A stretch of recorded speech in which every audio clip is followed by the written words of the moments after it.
Friends नमस्कार। Bihar economic survey 2021-22 finally आपके सामने है। इसमें बहुत सारी इंपॉर्टेंट डेटा पे हम कंसंट्रेट करेंगे। जैसे आपको सामने मैंने कुछ इंडिकेटिव हेडिंग्स दे दिए हैं, जैसे GSDP, NSDP, urbanisation, schemes, per capita income, growth rate, inflation, energy, irrigation, agriculture, FDI, allocations, expenditure, roads, transport and communication, banking, demography, labor force participation rate, and COVID-19 related information. So basically we are going to talk briefly about these things within half an hour, और ये पूरी economic survey एक ही video में complete होगी, right? एक ही video में complete economic survey. आप लोग प्लीज मेरे साथ मेरे वर्ड्स पे ध्यान देंगे और कॉपी में अपने शब्दों में आप नोट डाउन कर लेंगे तो बेहतर होगा। सबसे पहला मैं चीज बता दूं कि ये जो डेटा है वो 2020-21 के डेटा को इन्होंने इस्तेमाल किया है, और जहां कहीं भी वेरिएशंस होगा मैं बता दूंगा कि ये कब से कब तक का डेटा है। बेसिकली इकोनॉमिक सर्वे से 3-4 क्वेश्चन इजीली बन जाते हैं अगर आप मोटा मोटा देखेंगे। ज़्यादा बनेंगे अगर इनडायरेक्टली देखेंगे, तो आप प्लीज़ इस वीडियो को मिस मत कीजिए और नोट डाउन कर लीजिए। बहुत ही इंपॉर्टेंट है और द मोस्ट अवेटेड वीडियो में से एक है। चलिए हम without wasting our time let's start. I am Deepak and you are watching IAS-PCS factory. पहला जो क्वेश्चन बनता है आपका कि प्रेजेंटेड बाय हुम, ये क्वेश्चन हो सकता है कि बिहार का इकोनॉमिक सर्वे किन्होंने प्रेजेंट किया। तो मैं यहां पे लिखता हूं प्रेजेंटेड बाय श्री तारकिशोर प्रसाद। देखिए तारकिशोर प्रसाद कौन है? इनके पास एक तो ये बिहार के 2 में से एक डिप्टी सीएम भी हैं और दूसरे हैं ये फाइनेंस मिनिस्टर बिहार के, ठीक है। तो इनके बारे में ये इंफॉर्मेशन हो गया। दूसरी इंफॉर्मेशन आएगी कि इन्होंने कब प्रेजेंट किया, तो ऑन 25 फरवरी 2022, 25 फरवरी 2022 को इन्होंने प्रेजेंट किया। यह कौन सा सर्वे था? तो यह 16th इकोनॉमिक सर्वे था, ठीक है। आप इतने डेटा पहले नोट डाउन कीजिए। अब आइए हम आते हैं कि बिहार का जीएसडीपी यानी ग्रॉस स्टेट डोमेस्टिक प्रोडक्ट, इसमें अगर हम ग्रोथ देखें तो ग्रोथ कितने का हुआ है? 2.5%। Please note down the data, 2.5%। जबकि अगर वही आप नेशनल देखेंगे यानी इंडिया के लेवल पे अगर इससे आप कंपेयर करेंगे, ऐसा भी पूछता है बिहार, तो इसमें 7.5% का डिक्लाइन हुआ है। यानी बिहार की स्थिति नेशनल से अच्छी यहां पे कही जा सकती है। अच्छा, हम जो भी डेटा की बात कर रहे हैं वो सारे डेटा 2020-21 का है। Please note down. मैं नहीं लिख रहा हूं क्योंकि I assume that you all have noted it down that we are talking about the data of 2020 and 2021, ठीक है। जहां कहीं भी 2019-20 होगा, 2014-15 होगा, हम उसको आपको अलग से बता देंगे, राइट। नेक्स्ट हमारा इंफॉर्मेशन है कि पर कैपिटा इनकम, प्रति व्यक्ति जो आय है, तो प्रति व्यक्ति आय अगर हम बिहार के सेंस में बात कर लेते हैं पहले, फिर इंडिया के सेंस में बात करेंगे। देखिए बिहार का प्रति व्यक्ति आय 2 आधार पे आप निकालेंगे। एक तो आप निकालते हैं करंट प्राइस पे यानी 2020-21 का डेटा, और दूसरा आप निकालते हैं कांस्टेंट प्राइस पे जो 2011-12 का डेटा है, ठीक है। अब देखिए जो करंट प्राइस पे है वो है 50,555 रुपए पर कैपिटा इनकम, प्रति व्यक्ति आय। और जो कांस्टेंट प्राइस पे है, ध्यान देंगे नॉर्मली इंडिया और बिहार के केस में अगर देखा जाए तो कांस्टेंट प्राइस पे कम होता है, 31,314 रुपए, 31,314 रुपीज कांस्टेंट प्राइस पे है। तो आप इतना जान लिए। अच्छा, अगर करंट प्राइस पे हम अगर इंडिया की बात करें तो इंडिया का करंट प्राइस पे अगर हम बात करते हैं तो कितना है? तो 86,659 इतना रुपए है। यानी कि बिहार का आप देख रहे होंगे एक तरफ 50,555 है और इंडिया का 86,659 है। अच्छा, इससे रिलेटेड एक आध और डेटा आप याद कीजिए कि हाईएस्ट अगर पर कैपिटा इनकम कहाँ पे है, सबसे ज्यादा प्रति व्यक्ति आय, तो यह बिहार के किस जिले में है? तो बिहार की राजधानी ही है पटना। और अगर हम बात करें कि सबसे कम प्रति व्यक्ति आय कहाँ पे है, तो बिहार का जिला है शिवहर। ठीक है, शिवहर मोस्ट डेंसली पॉपुलेटेड भी है पूरे बिहार में, आप ये नोट डाउन कर लेंगे। और शिवहर अगर हम एरिया वाइज देखेंगे तो सबसे छोटा जिला है। हम आगे बढ़ते हैं। कुछ डेटा है जिसको आप प्लीज नोट डाउन कर लेंगे। देखिए, अगर 2016-17 से लेकर के 2020-21 का कुछ इंपॉर्टेंट डेटा आप ध्यान में रखेंगे। इसमें हम बात करेंगे बेसिकली ग्रोथ रेट की, और ग्रोथ रेट किसकी? बिहार की ग्रोथ रेट की। तो तीनों ही सेक्टर्स में हम बात करते हैं। 2.3% ग्रोथ हुआ है प्राइमरी सेक्टर में, प्राथमिक क्षेत्र में। 4.8% हुआ है सेकेंडरी सेक्टर में, और 8.5% हुआ है टर्शियरी सेक्टर में। यानी आप अगर क्वेश्चन पूछा जाए कि सबसे ज्यादा ग्रोथ किस सेक्टर में है, तो टर्शियरी सेक्टर में है 8.5%। अच्छा, अब इसमें अगर बाइफरकेट करें प्राइमरी को, तो इसकी कुछ इंपॉर्टेंट डेटा मैंने न्यूज़पेपर से निकाला। तो प्राइमरी सेक्टर में अगर आप बात करेंगे एग्रीकल्चर एंड एलाइड, ऐसा नहीं है कि एग्रीकल्चर एंड एलाइड ही आते हैं, इसमें फिशरीज, लाइव स्टॉक सारे इंक्लूडेड हैं प्राइमरी में। तो सिर्फ अगर एग्रीकल्चर एंड एलाइड की बात करेंगे तो 2.1% का ग्रोथ है, यानी 2.3 यहां था, 2.1 यहां हो गया, ध्यान देंगे आप। और फिशरीज का ग्रोथ 7% है, इसीलिए एवरेज यहां पे 2.3 बढ़ गया है। ये डेटा आप रट लेंगे। और लाइव स्टॉक का ग्रोथ ऑफ कोर्स ज्यादा होगा, तो ये है 10%। तो ये तीनों डेटा भी आपके लिए बहुत महत्वपूर्ण है। अच्छा, अभी अर्बनाइजेशन को बिहार सरकार ने क्लासिफाई किया है, तो शहरीकरण से रिलेटेड कुछ डेटा मैं आपको बता देता हूं। देखिए, अगर सेंसस 2011 देखेंगे तो 11.3% बिहार में अर्बनाइजेशन है। लेकिन अभी जो इन्होंने रिक्लासिफाई किया है, ध्यान देंगे यहां पे कुछ गलत जानकारियां भी अलग अलग किताब में दी गई हैं, बट 15.28%, जैसे स्पीडी में 15.6 दे दिया है, तो कहीं कहीं डेटा मैंने देखा कि गलत दे दिया है। तो ये आप क्रॉस चेक मैंने कर लिया है, तो 15.28% प्रेजेंट में अर्बनाइजेशन रेट बिहार में हुआ है। ठीक है, और अगर बात करें कि सबसे ज्यादा अर्बनाइज्ड कौन सा है, तो 1 पे पटना है और 2 पे मुंगेर है। ठीक है, परसेंटेज के टर्म्स में हम बात कर रहे हैं। और सबसे कम की बात करें, लास्ट या लीस्ट कह लें आप, तो बांका है अर्बनाइजेशन के मामले में। अच्छा, बिहार का कोई भी एक जिला नहीं है जहां पे 50% से ज्यादा आबादी शहरी हो, यानी इवन पटना का भी 43.1% अर्बन आबादी है, यानी कोई भी जिला 50% से प्लस का नहीं है। ठीक है, तो ये कुछ अर्बनाइजेशन से रिलेटेड डेटा थे।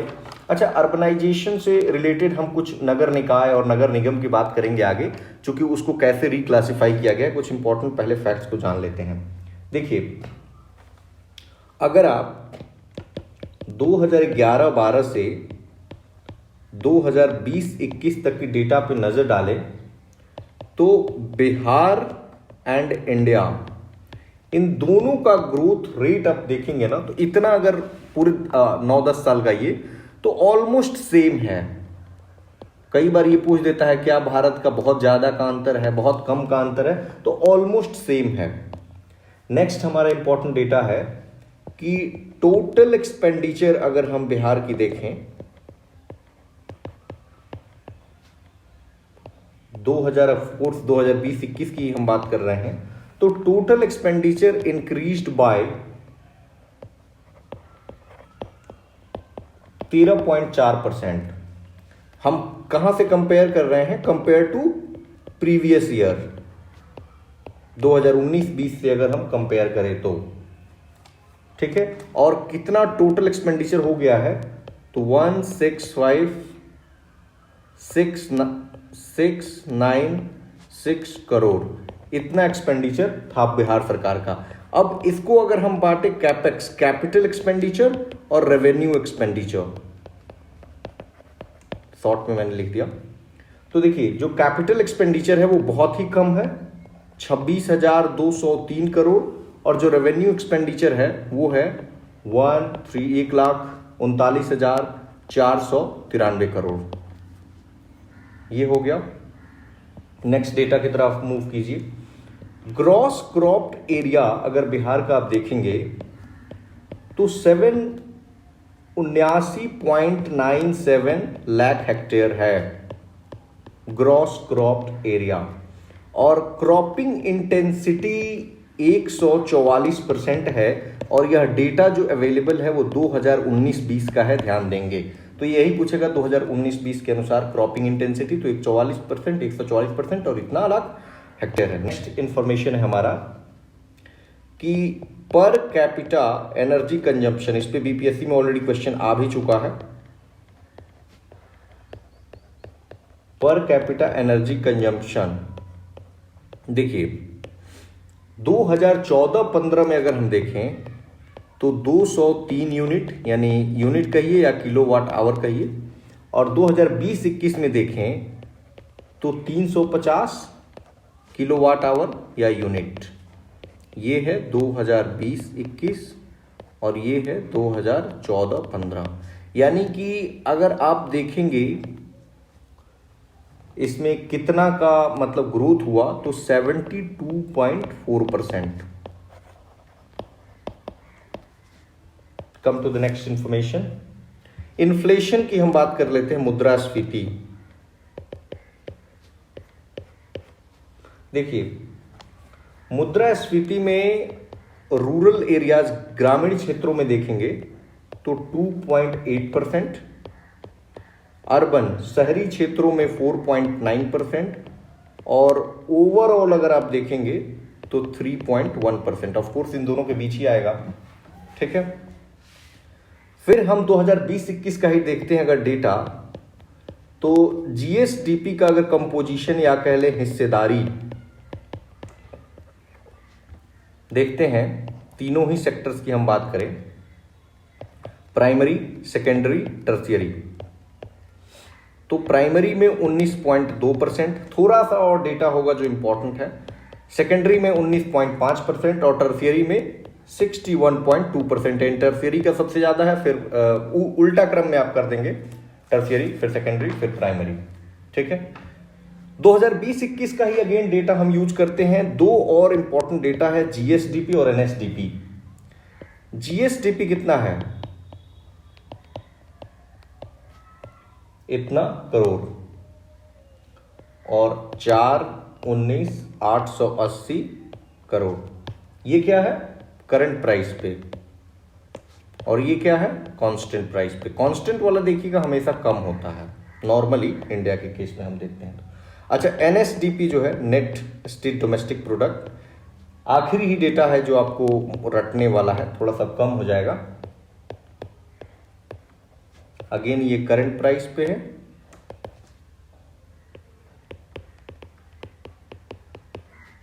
और ये कांस्टेंट प्राइस पे है, ठीक है। अब आइए, अब ज्यादा आपको रटने की जरूरत नहीं है, अब चीजों थोड़ा सा नॉर्मलाइज होंगी। देखिए अगर इरिगेशन की जो सिंचाई का स्रोत क्या है ये पूछा जाएगा कि सबसे बड़ा स्रोत क्या है, तो नंबर 1 पे आता है ट्यूबवेल। ट्यूबवेल को हिंदी में कहते हैं नलकूप। ऑलमोस्ट 63% यानी 50% से भी ज्यादा बिहार में सिंचाई सिर्फ नलकूप से होता है, और 2 नंबर पे है कैनाल यानी नहर, करीब करीब 30% है। ये ज्यादा परसेंटेज मत याद रखिए, बस ये याद रखिए कि ट्यूबवेल का सबसे ज्यादा है। अच्छा, अगर बात करें कृषि कर्मण अवार्ड की, तो 5 कृषि कर्मण अवार्ड बिहार को मिल चुके हैं 2012 से लेकर सिंस 2012। ऑर्गेनिक स्ट्रिप यानी जैविक पट्टी, यह डेवलप की जा रही है बिहार के 13 जिलों में, ये याद रख लेंगे। और integrated horticulture development mission, short form में मैं लिख दे रहा हूं। यह बिहार के 15 जिलों में विकसित की जा रही है। इसका हिंदी होता है समेकित बागवानी विकास मिशन। अच्छा, एक मोबाइल ऐप है, इस मोबाइल ऐप का नाम है बिहान, नॉट बिहार, बिहान ये मोबाइल ऐप है और यह कृषि विभाग द्वारा यह मोबाइल ऐप लाया गया है और इसका पर्पस है डिजिटल एग्रीकल्चरल सर्विसेज देने का। कृषि के क्षेत्र में डिजिटल सर्विसेज को प्रोवाइड करना बिहान ऐप का लक्ष्य है और यह कृषि विभाग द्वारा लाया गया है बिहार सरकार की। अच्छा, अगेन 2020-21 का ही हम डेटा की बात करें तो पीएम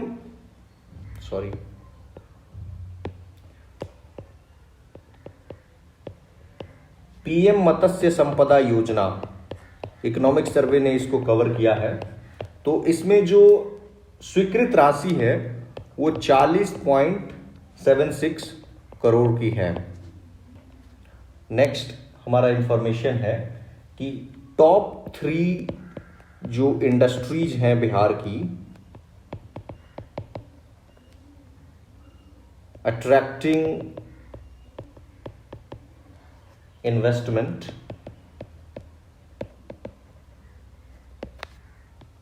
तो ये है इथेनॉल, दूसरा है फूड प्रोसेसिंग इंडस्ट्री और तीसरा है रिन्यूएबल एनर्जी यानी नवीकरणीय ऊर्जा। अगेन 2020-21 का ही डेटा है कि 2 योजनाएं हैं, उन दोनों ही योजनाओं को 200 करोड़ का एलोकेशन दिया गया है, दोनों को अलग अलग 2 ईच।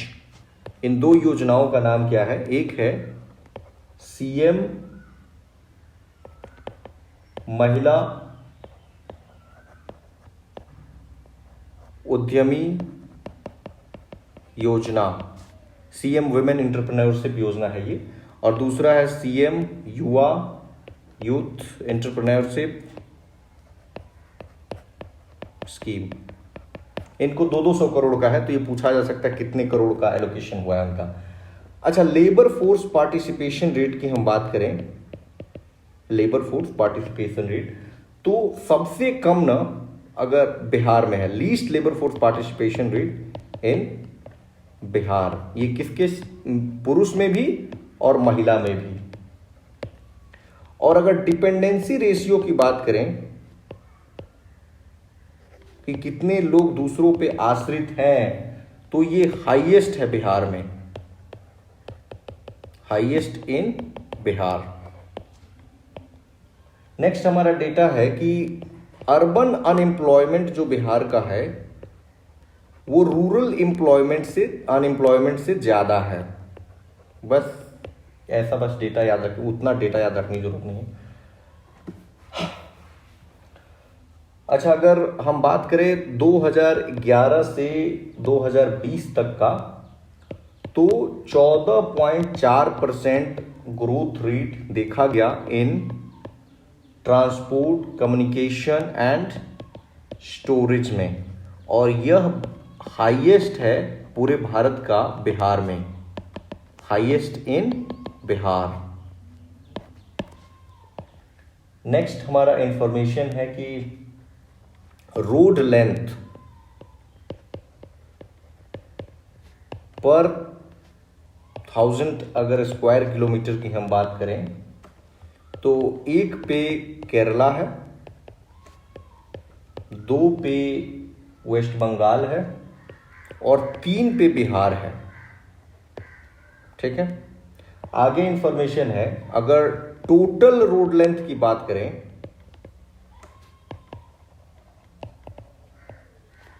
तो बिहार की रैंक 8th है, और अगर मेटल्ड रोड यानी पक्की सड़क की बात करें तो बिहार का रैंक 10th हो जाता है। ठीक है, नेक्स्ट है हमारा कि बिहार के मतलब 90% से ज्यादा जो ब्लॉक्स हैं एंड ग्राम पंचायत हैं ये ब्रॉडबैंड के थ्रू कनेक्टेड हैं, राइट। नेक्स्ट इंफॉर्मेशन है कि अगर इंडिया पोस्ट पेमेंट बैंक से रिलेटेड है, इंडिया पोस्ट पेमेंट बैंक, अच्छा, इसमें अकाउंट ओपनिंग के मामले में बिहार का प्रथम स्थान आया है, बिहार फर्स्ट, ये लिख लेंगे आप। उसके बाद है बिहार का, आपने कार्यक्रम का नाम सुना होगा जीविका, या इसे कहते हैं बिहार आजीविका मिशन। तो यह इसका लक्ष्य है रूरल डेवलपमेंट, ग्रामीण विकास। एक स्कीम का चर्चा करता है इकोनॉमिक सर्वे, जिसका नाम है स्वच्छ गांव समृद्ध गांव।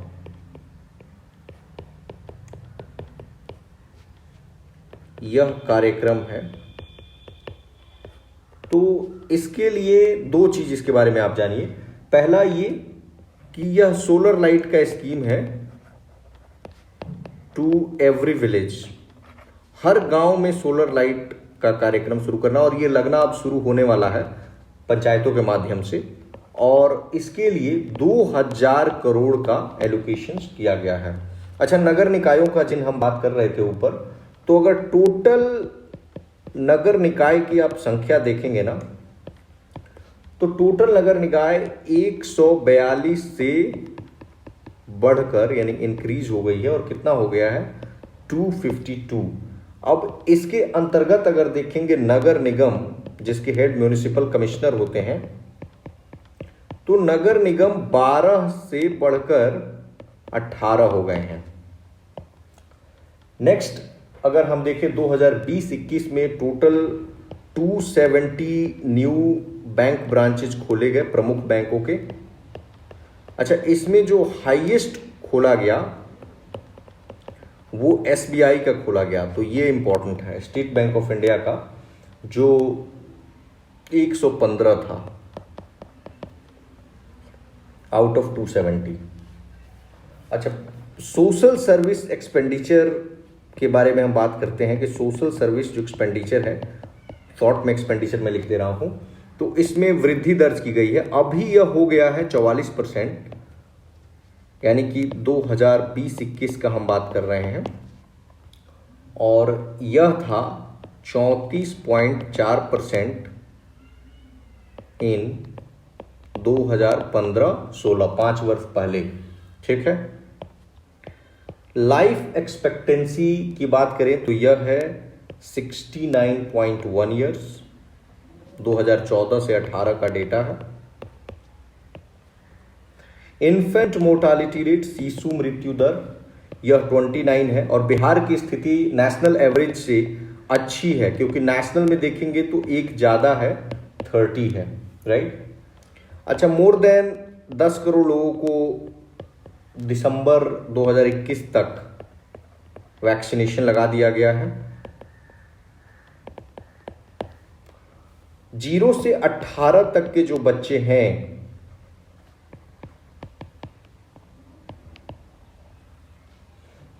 इनका दो चीज आप जानिए। एक कि बिहार की टोटल पॉपुलेशन में 42% ऑफ बिहार है ये, और अगर भारत की बात करें तो 12% ऑफ इंडिया इनकी पॉपुलेशन। ठीक है। और एडोलेसेंट एज, किशोर किशोरियों की बात करें, हम डेमोग्राफी यहां पे देख रहे हैं थोड़ा सा, तो वो है 19.8%। एक शब्द चर्चा में है बाल संसद। ठीक है। तो बाल संसद ये सारे ही स्कूलों के लिए है, in all schools, to ensure participation of children, बच्चों की जो भागीदारी है किसमें, एजुकेशन क्षेत्र में, उसको बढ़ावा देने के लिए है। एक बहुत ही इंपॉर्टेंट शब्द है ई लॉट्स, जिसको इकोनॉमिक सर्वे ने कवर किया है। इसके फुल फॉर्म से ही क्लियर हो जाएगा। इसका मतलब हुआ E, L for library of teachers and students. ठीक है, library of teachers and students. इसमें बेसिकली ऑनलाइन एजुकेशन की बात कही गई है कि ऑनलाइन एजुकेशन को प्रमोट किया जाएगा फॉर क्लास 1 to 12। ठीक है। अच्छा, environment, forest and climate change पे 2020-21 में अगर हम एक्सपेंडिचर देखें बिहार का तो 694 करोड़ था। एक डैशबोर्ड है, स्वच्छ वायु डैशबोर्ड। ये क्वेश्चन आएगा कि ये कहां पे इंस्टॉल किया गया है, तो यह पटना में। To identify the sources of air pollution, identify sources of air pollution, वायु प्रदूषण की जो स्रोत है उनको आइडेंटिफाई करेगा। ये एक बहुत इंपॉर्टेंट क्वेश्चन है, पूछा जा सकता है। सीएम नीतीश कुमार ने खुद इसका इनॉग्रेशन किया। नेचर सफारी यह कहां पे इनॉग्रेट किया गया, तो राजगीर में, और टूरिज्म को प्रमोट करने के लिए है और बेसिकली सीएम नीतीश कुमार ने इसे किया। एक और आप याद रखिए, इंद्रव्रज, क्योंकि बिजली गिरने से बिहार में बहुत लोगों का मौत हुआ था। तो इंद्रव्रज, एक पहली चीज ये क्या है, तो यह एक मोबाइल ऐप है। दूसरी चीज 20 किलोमीटर के रेंज में ये काम करेगा और 40 मिनट अर्ली वार्निंग सिस्टम है। 40 मिनट पहले यह बता देगा 20 किलोमीटर के रेंज में कि कहां पे बिजली गिरने वाली है। अच्छा, कोविड-19 से डेथ अगर होती है बिहार में तो बेसिकली 4 लाख रुपए का मुआवजा है, प्लस 50,000 रुपए from state disaster relief fund से दिया जा रहा है। अच्छा, टोटल बिहार में ना 13 स्मॉल हाइडल प्लांट्स हैं और इनकी टोटल जो इंस्टॉल्ड कैपेसिटी है वो कितनी मेगावाट की है, 54.3 मेगावाट। राइट, लास्ट हमारा है, उतना इंपॉर्टेंट नहीं है बट फिर भी कि 12.72 यानी 12,72,000 इतना लाख सेल्फ हेल्प ग्रुप्स हैं बिहार में जिनको बैंक के साथ कनेक्ट कर दिया गया है। मतलब इससे ज़्यादा है, इससे कम नहीं है। तो फ्रेंड्स, हमने बिहार की इकोनॉमिक सर्वे को कवर करने का कोशिश किया है और मुझे लगता है अब एक ही चीज़, कुछ और स्कीम्स को अगर हम कवर कर लेंगे तो सारी चीज़ें हो जाएंगी। और मुझे लगता है कि आपने स्कीम्स वाला पढ़ ही लिया होगा, तो अगर नहीं पढ़ा होगा तो हम उसको कवर करा देंगे। ठीक है, और बजट को हम 1 या 2 दिन में बजट को बिहार का कवर करा देंगे। धन्यवाद।